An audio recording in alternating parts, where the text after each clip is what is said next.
Murdoch and his balloons. Everybody, please give it up for Oliver. Yay! I think we all agree that this was the only spot in New York City where that was happening. Matter of fact, I am positive. And that is why I come to the Sidewalk Café.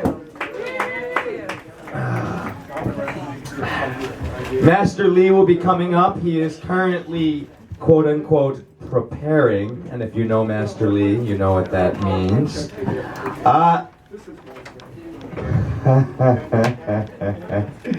No, that's good. It's a good spot for that.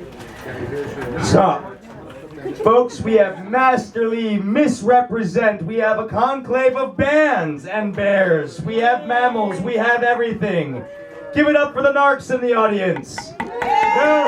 Just checking. In my time in this particular neighborhood, which now is entering its second decade here in New York, here in the East Village, LES, Alphabet City, whatever you want to call it, I started at Lucky Chang's Drag Restaurant. Does anyone ever heard of Lucky Chang's? Believe it or not, we're still open. I've been with them a decade too. I'm habitual. However, there was a time where I made work my craft, which is I am a balloon artist by trade.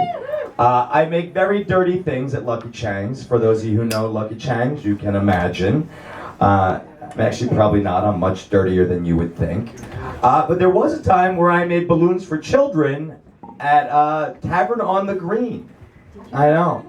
Tavern on the Green, if you heard of it, was a fancy place where you could pay $55 for chicken fingers. And, you know, get your dinner about an hour and a half later than you expect. However, there was a problem. I don't really like children. I know, that sounds fucked up, but it is very, very, very, very true. However, I have a rule with children, which is you treat boys and girls the same. All right? That's how I go. You watch very often parents try and dump their gender issues on their children, and it's kind of how we wound up here at this spot. Not here, Sidewalk. We're fairly open-minded. You know, maybe a little ways to go, but comparatively. And I would say the same thing to each table, boy or girl, you know, and I would just give them the options, you know, because very often you would watch, particularly with girls, you know, the parents would always push them to what they considered the girly things, and they would push the boys to the manly things, and, you know, very often that's not how it actually lines up in the children's head. They just know what they like, not what they're supposed to, and it can lead to confusion. So I would say to each table, hi, my name is Murdoch. I make everything and everything from balloons. I make baseball players, basketball players, hockey players, soccer players, skateboarders. I make fairy, princesses, mermaids, unicorns, dinosaurs. My soul is dying. I didn't say that. They just read it from the eyes. But I said this on a beautiful day in the courtyard of Tavern on the Green. It was spring, and there was about 200 people in the courtyard. And when I said to this particular table, fairy princess, this little 7-year-old boy's eyes lit up, and he said, I want a fairy princess! I want a fairy princess! Conversely, the father looked at me with rage, as if I had destroyed his dreams of Pop Warner coaching. That was probably cursing with the coaching of Pop Warner. Neither here nor there, but he did not like it. And he turned to his young son and said, you cannot have a fairy princess! And the boy looked up confused, because he didn't realize that his father had had a weird experience in gym class 35 years ago. So therefore, you cannot have a fairy princess. But he actually went back and forth because the kid was intent. He wanted that fairy princess, as he wanted badly. And so it went back and forth, getting louder and louder, until the very waspy mom decided to chime in. And she did that trick where you talk with your teeth together, but it's actually quite louder and draws even more attention. And she said you should let him have the fairy princess, but the father was not to be deterred. There was no fairy princess. He's going to have a manly son if he has to scare him into it. And so it kept getting louder, and I decided, well, maybe I can help. And I looked at the table and I said, well, we can make it in black and blue. It'll be a manly fairy princess. I said it like that because I'm a dick, and I really didn't like the father, and actually I kind of just wanted to mess with him, because the father kind of looked like a guy who would jerk off a golden retriever and then yell at it. And I don't know what that looks like exactly, but he just had that vibe. And it went back, and it went forth, and it kept going and going. And the son, the little boy, he's getting agitated, and he's saying, he's getting confused, and it's getting louder. I want a fairy princess, I want a fairy princess. But the father went in and he said, you don't want a fairy princess, you don't want a fairy princess, you want a gun! Whoa. Like that. This silence was nothing compared to 250 people shutting the fuck up and staring. The waspy mother was not digging this at all, because it's called negative attention. And she said, you will let him have the fucking fairy princess, and you shut the fuck up. So my hands found a flourish. I was Mr. Fancy Hands, and I made a beautiful fairy princess. And this little boy grabbed it, frolicked. He was so happy. He took that fairy princess and he danced off with it. Meanwhile, me and the father were left with the tante. He was not going to leave, and I was not going to leave without being tipped, because this life experience is going to cost you money, sir. And I'm just gonna stand here smiling while everybody stares. And in fact, he realized this after about a minute and a half of awkward silence and my smile, and he gave me $20 to go away, which I took with joy. Victory, my friends, victory. And then I actually, about a year later, picked up Lucky Chang's, and I wound up working for a decade. I actually was the priest of Paulina, Princess of Power, and her husband Jamie, the first Lucky Chang's legal wedding in 23 years. So that was... Basically what I'm saying is I found a bunch of people who don't ask for their fairy princess. They are a fairy princess, but they're a fairy princess that might fuck your husband in the ass. That's the kind of fucking fairy princesses I hang out with now. And we got a few of them at Sidewalk. Now, that's a weird thing to say before I bring up Master Lee. But not that weird, actually, because we've been to those parties. Master Lee has done just about everything that you can ask of a performer here at the Sidewalk Café. He has incorporated music, poetry, comedy. He has been a street artist. He has thrown juggling out there because he is a master of that as well.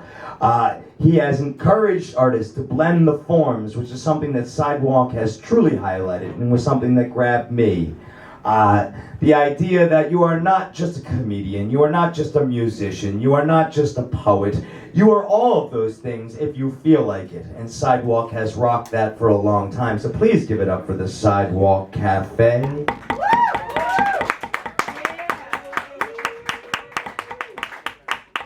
And this man is going to demonstrate that to the best of his abilities.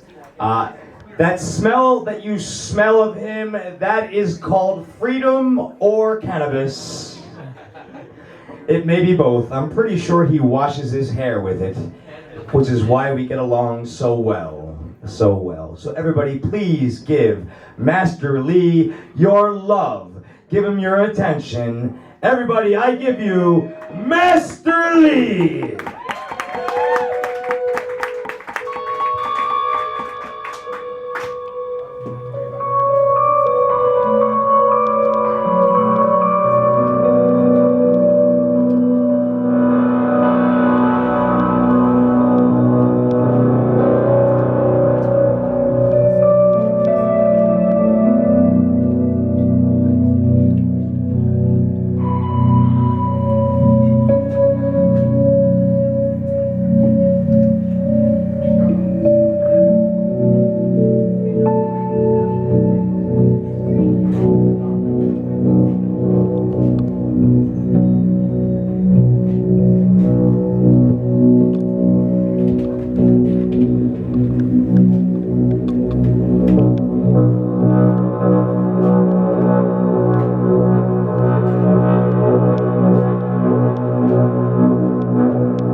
the beginning.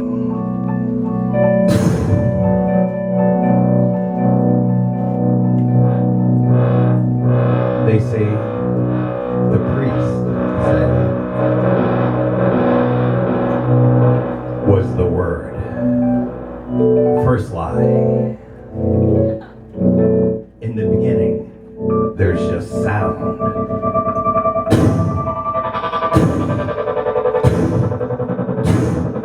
Your heartbeat. Your mother's heartbeat.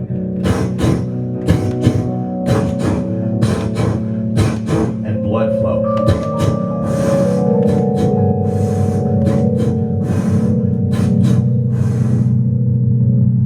Sound and touch.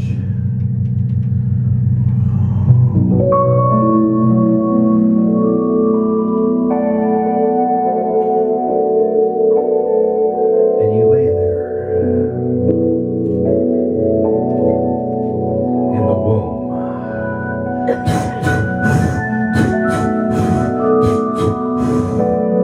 Upside down. In like a lotus position. Crazy. And 9 months go by.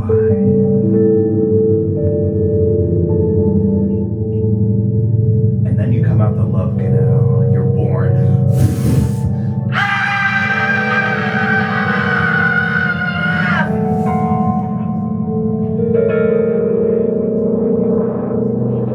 They take this tarry gooey shit out of your mouth.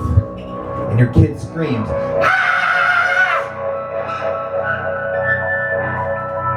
That's the happiest sound you can ever hear. Your baby screaming. So it means he's alive. Couple weeks of not sleeping, you change your opinion about the yelling. And you're a happy child. Tears slapped around. School. Religion. Your family. You tighten up.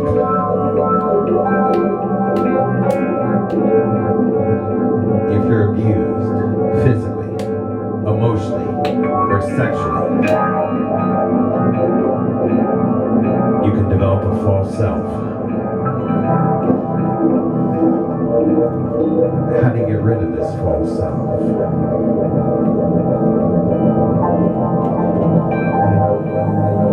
For our next number.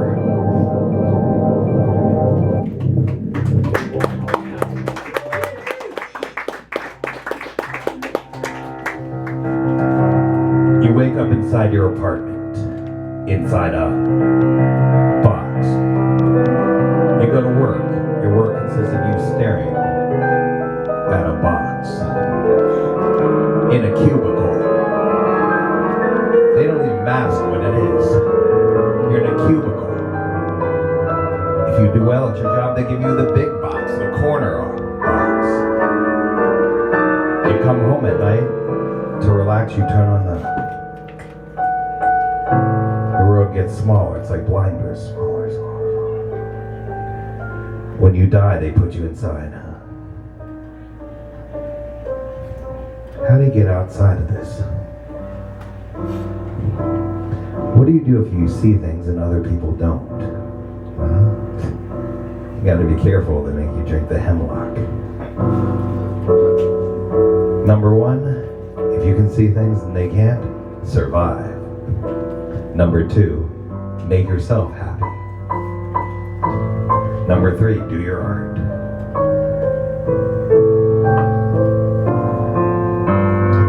How many people have heard of the Plato cave allegory? Clap if you've heard of that. Right. So we don't have to explain it. Okay. So you're inside this box, right? Then how do you get outside of the box? First of all, you have to realize you're in a box.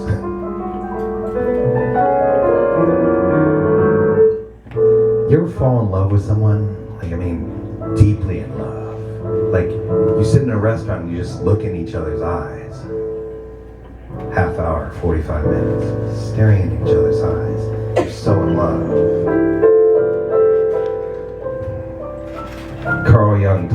expanding beyond narcissism, loving something. You can travel to another country to get out of the box. It's like it rips something open on top of your head and you're like a sponge. You're like, oh shit. Wow. Germany has different shapes. Wow, different colors. The bread is heavy. You can have incredible sex. And the kundalini, the snake energy starts to rise.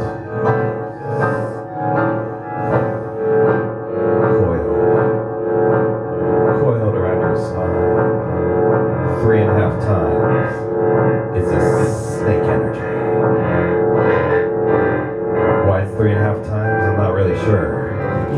It's what it said on Wikipedia. You can have great friends. I think your friends are like mirrors, right? And the better the friend, the less they're like a funhouse mirror, right? They show you the truth. They show you your blind spots. You can become old if you live that long. I'm 50. That's some shit. More than half my life is over, right? I mean, unless Elon Musk gets on it, then maybe we'll do alright. You can have incredible sex. You ever have incredible sex with someone you love and you're, oh my god, and your thing matches her thing, you know? She's a submissive, you're a dominant. You're into foot fetishes and she likes you buying her Christian Louboutin heels. Who doesn't like those heels? I bought a pair of those heels, man. $400 at a consignment shop. Because I looked at the heel, I was like, this is a perfect heel. There's no flaw. It's like the platonic ideal of a shoe. And you match up like this, right? You're a perfect neurotic compromise.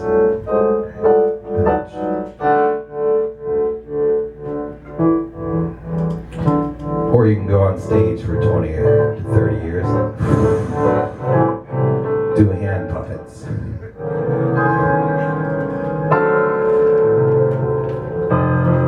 Or you can take deep, profound, psychedelic drugs. For our next number.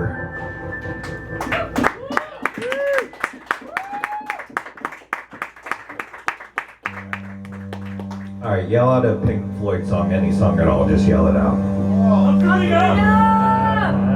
Okay, I heard Shine On You Crazy Night. This is why we're the worst Pink Floyd cover band ever. So we don't do any of their lyrics, any of their riffs. We do the same drugs.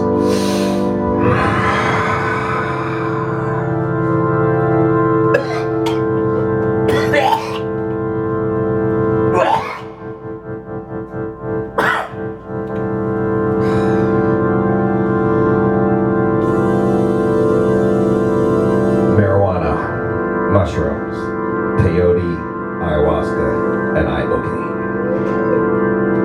The profound ones. This is how you get way the fuck out of a box. You go down to South America, Mexico, Africa, or in my case, a Brooklyn loft.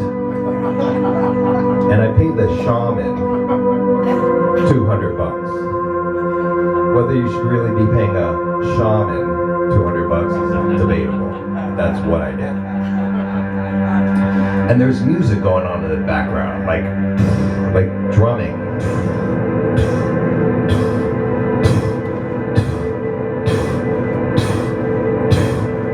And after a while, that alone puts you in a trance because it's your heart.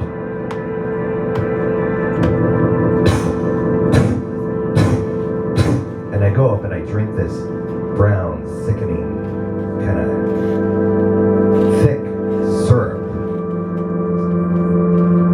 Rumored it was mixed by Terence McKenna, but who knows? And I drink it.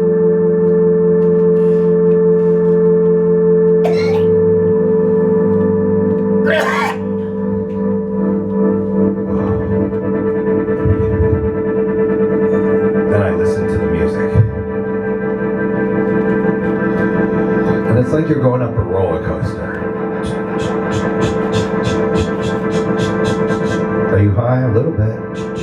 Are you high? A little bit. Whoa, the music. That.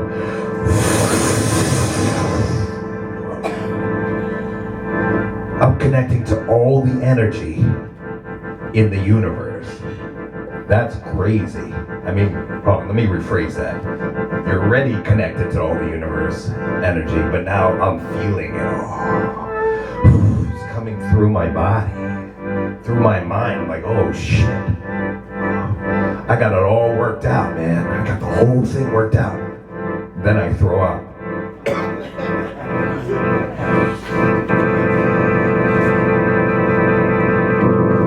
I come back, I'm connecting to all the energy. Got it worked out, man. I got it. Throw up again.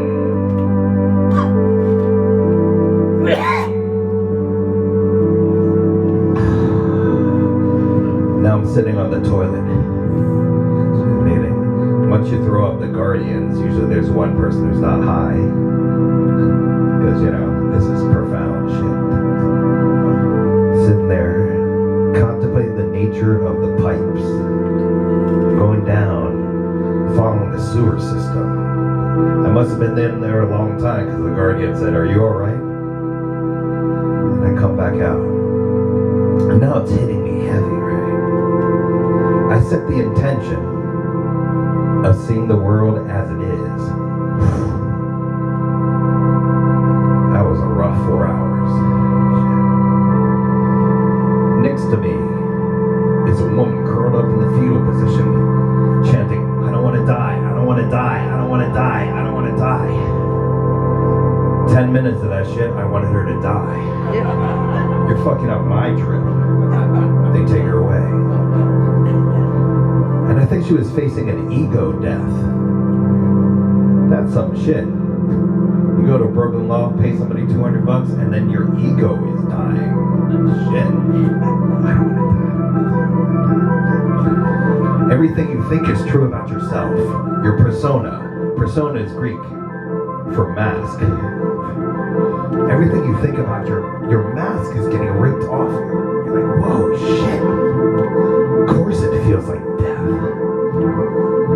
Suddenly you're naked, facing a profound plant medicine, man. Jesus. Then I start seeing the world, man, and it's getting darker because it's during the Bush administration. Shit. That's fucking some hairy shit. Alright, let's just go through this.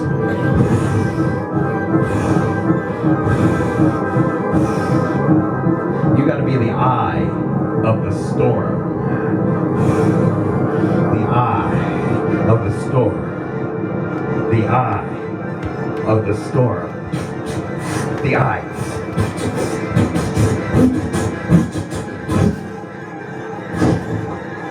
The eye of the storm.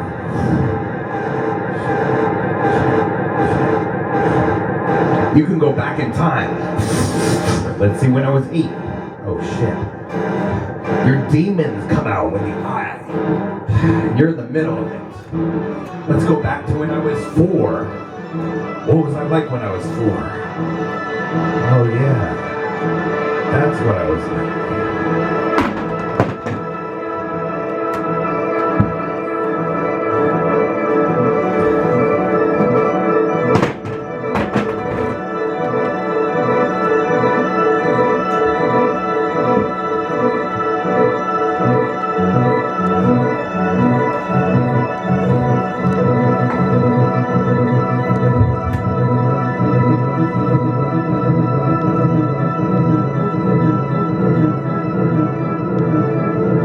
Sometimes your life gets crazy. I'm talking darkness, divorce, jail, child protective services. It's hard to maintain a perfect calm.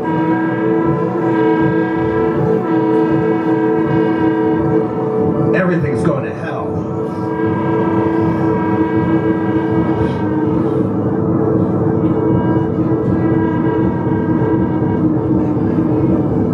see a tornado swirling around you. Cows. There goes my house. There's my dad. Oh shit.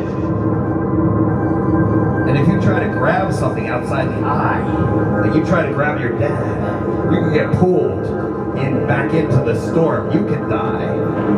It's like life-saving.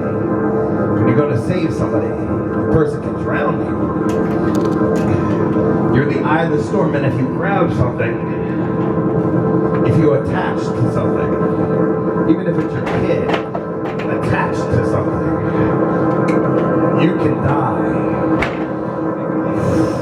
Perfect stillness in the eye.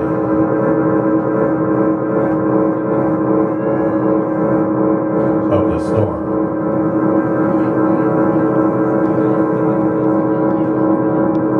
For our next number.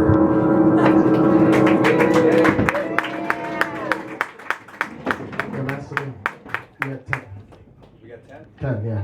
I'm gonna come around and switch up for you right now. Alright, he's gonna do some tip thing. The more money you give, the more money I have. Yeah. That's right. Yeah. Ladies and gentlemen, you've been listening to Master Lee. Ben Pagano and Kaylin And doing stuff in the middle of the eye. yes. He's gonna do 10 minutes more of psycho tripping, and then I'm gonna during that time I'm gonna come around with Madeline Sitchard from Master Lee. There's a $5 suggested donation. Please get some money ready and put your hands together one more time for Master Lee.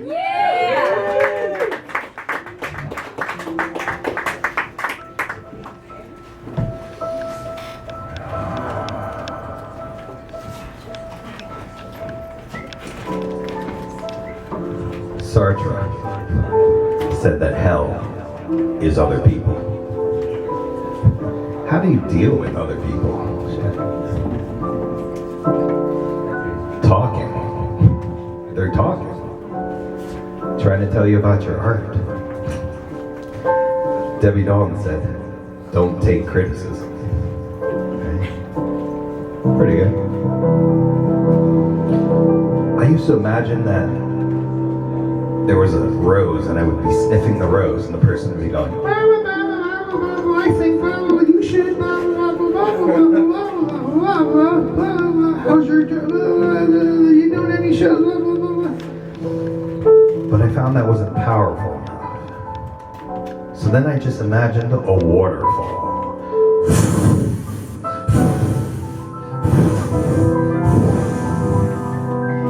Imagine it's the first beautiful spring day and you go upstate New York, your friend has a car, and you go to a waterfall, you have to hike in. And it's like a 50-foot waterfall, Catskills Falls. And you sit there and you let the water hit the top of your head. Have you ever sat beneath a waterfall? You can't even focus. That's equivalent to like 4 years of therapy. You can't take it for that long because it's freezing. Yeah.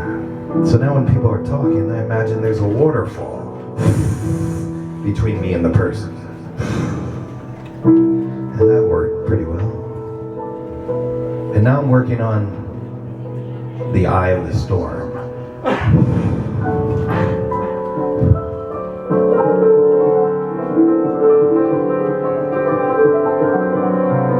Crazy shit is swirling around me and I have to be the ultimate non-attachment. Because I got a kid now, you know. He's 3, he's great. But sometimes you gotta let things go. I try to go to my favorite masseuse place or in Chinatown. It's $40 an hour. And I've tested out every one of the male masseuses because the females are not strong enough, right? It's true. And I let each one of them give me a 30-minute foot massage for a couple months. Then I picked the best 2. Now they can work on my body. And I wanted the 2 of them to give me a 2-hour massage at the same time. But they didn't speak a lot of English, so they thought I was like a crazy freak. So I got them to 90 minutes. One guy. Because go to Hawaii and get lomi lomi. They give you a 24-hour massage. Somebody works on you for 2 hours and then they tap out. And the next guy comes in and works on you. 24 hours. There's no tension left in your body. It's like being reborn. And you wake up, you're in Hawaii. Somebody's massaging you for 24 hours. That's pretty good. The best I found in the city is craniosacral, hour and a half long. The woman gives me a regular-ish massage for about an hour, and I'm totally relaxed. And then she goes, I'm gonna work inside your mouth, and I hear a rubber glove being put on, and I sit up in the bed. She goes, no, it's gonna be all right. She takes her fingers, and she pushes on the roof of my mouth from the inside. When she did that, I felt like there was more space in my head. Whoa. More space in my head. More space in my head.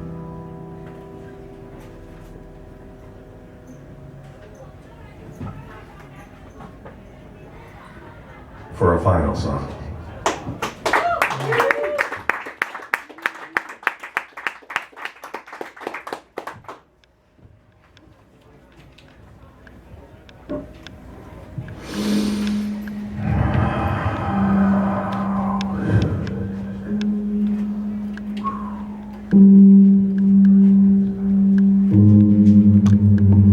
In the middle of the night,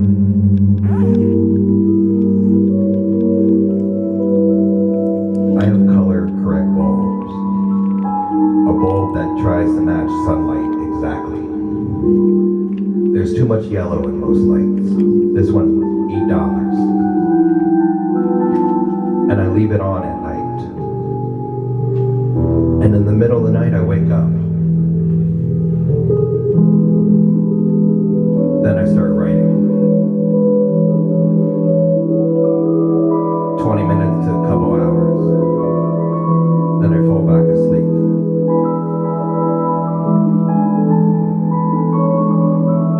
Then I'm awoken either by my son or by the time my son usually gets up. I wake up and I write some more. Then I fall back asleep. Then I have breakfast and take a dump. That's what I do. Then I try to write some more, but that session is usually short, 20 minutes. Then I check email. Then I have to do shit. So I go to Bed Bath & Beyond. And I buy the most expensive kitchen island they have. Stainless steel with a cutting board on the top, $500. And I buy a really nice knife for $100. And I buy a giant humidifier, $200. And I buy all this shit for my house. Because you know you can return it. 100% return. I learned this from Latch. Latch said he had a vacuum cleaner for 4 years and he returned it when he went to England. So I buy the most expensive shit. I'm sorry, I rent the most expensive shit. And I tape the receipt to the top of the box. You can't lose it unless you lose the box. And I put the box on top of the shelf. And I'm enjoying corporate America. Jefferson, this is way the fuck back. Jefferson said, we have to watch out for the corporations. Jefferson. Go ahead in time, 100 years or so. 1880. You hit the Santa Clara Railroad versus Santa Fe, where corporations got immortality. They will live forever. They have rights forever. And then you go forward. fine. 250,000 in the city, fine. And then the tech people come, that's another 250,000 white people making a lot of money. But these people don't even care about the neighborhood at all. Yeah, we should go to this restaurant. So now there's 500 of these fuckers. I used to live on this block. Nowadays when I see somebody from the old days, I give them a nod like we're the French resistance. But we already lost. Freedom. Most important is freedom on stage. No censoring. Nothing. Go for it. Total freedom on stage. Like you're skydiving.